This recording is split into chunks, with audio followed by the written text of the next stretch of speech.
गोपीनाथ मुंडे यांच्या निधनानंतर आज भाजपचं पहिल्यांदाच राज्यस्तरीय अधिवेशन होतं। या अधिवेशनामध्ये गोपीनाथ मुंडे यांना आदरांजली वाहून सुरुवात करण्यात आली। यावेळी बोलताना पंकजा मुंडे या भावुक झाल्या होत्या। अनुकंपा तत्वावर नेतृत्व मिळवणार नाही असं सांगत त्यांनी आपली दिशा काय असेल हे स्पष्ट केलंय। तर प्रदेशाध्यक्ष देवेंद्र फडणवीस यांनी राज्यात पाऊस लांबल्यानं शेतकऱ्यांच्या मदतीसाठी रोजगार हमी योजनेचे नियम शिथिल करण्याची मागणी केली आहे।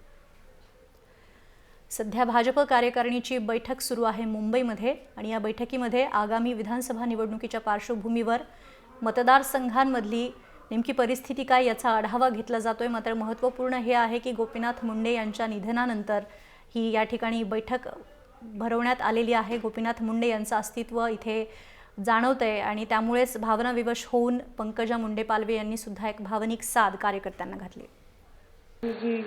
शेलार आमचे आदरणीय सुधीर भाऊ, उपस्थित सर्व मान्यवर,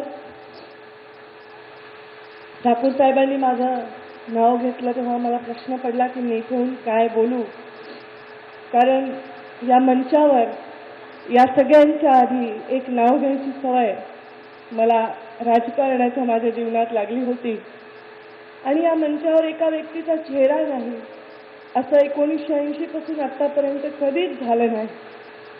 मी मुंडे साहेबांच्या शिवाय भारतीय जनता पार्टीची प्रदेशाची कार्यकारिणी कल्पनाच करू शकले नाही।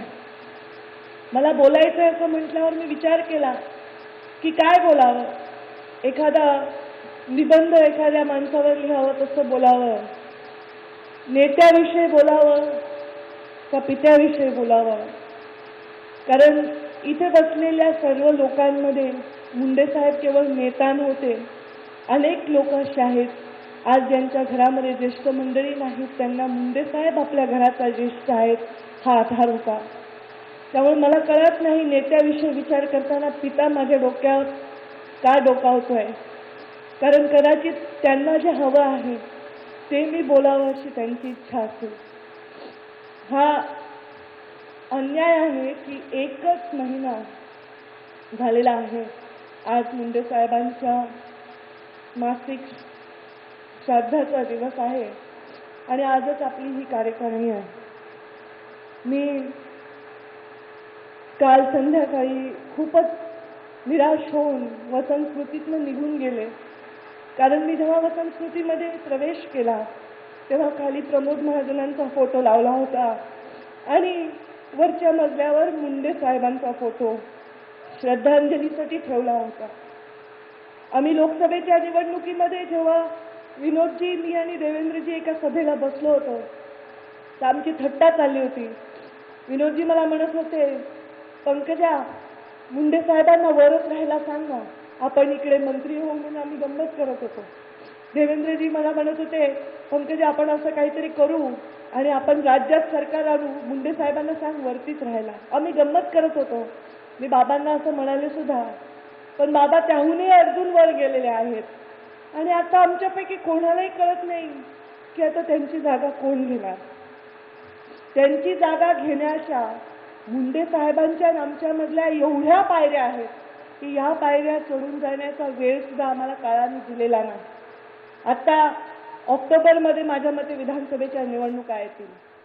आपल्याला नरेंद्र मोदींचं सरकार 26 मेला शपथविधी झाला आणि त्याच्यानंतर त्या सरकाराचा आनंद आपल्या महाराष्ट्रात कुठेतरी आपल्या मनामध्ये एक घर पाऊल करत होता। तेवढ्यात 3 जूनला ही घटना घडली। सकाळी 6:40च्या आसपास मला फोन आला माझ्या नवऱ्याचा।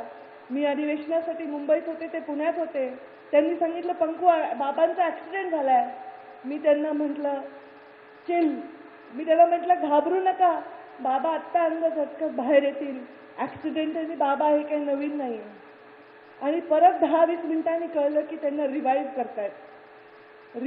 करतायत म्हटल्यानंतर माझा अर्धा जीव गेला, कारण रिवाईव्ह कुणाला करतात एवढी मला कल्पना होती। मी कोणाला फोन करू, कोणाशी बोलू मला कळत नव्हतं। मी एअरपोर्टवर गेले, कदाचित तोपर्यंत मुंडे साहेबांचा मृत्यू डिक्लेअर झाला असावा, कारण सर्व एअरपोर्टवरची व्यक्ती आमच्याकडे विचित्र नजरेने पाहत होते। मग थोड्या वेळाने मला पाशा पटेलांचा फोन आला आणि माझी बहीण डॉक्टर असल्यामुळे तिच्याशी तिथले डॉक्टर बोलले असावेत, आठवत नाही फारसं. साहेबांचा मृत्यू झाला ही कल्पना आली. मी त्यांना म्हटलं, मी येईपर्यंत थांबा, कारण मला त्यांना बघायचं होतं.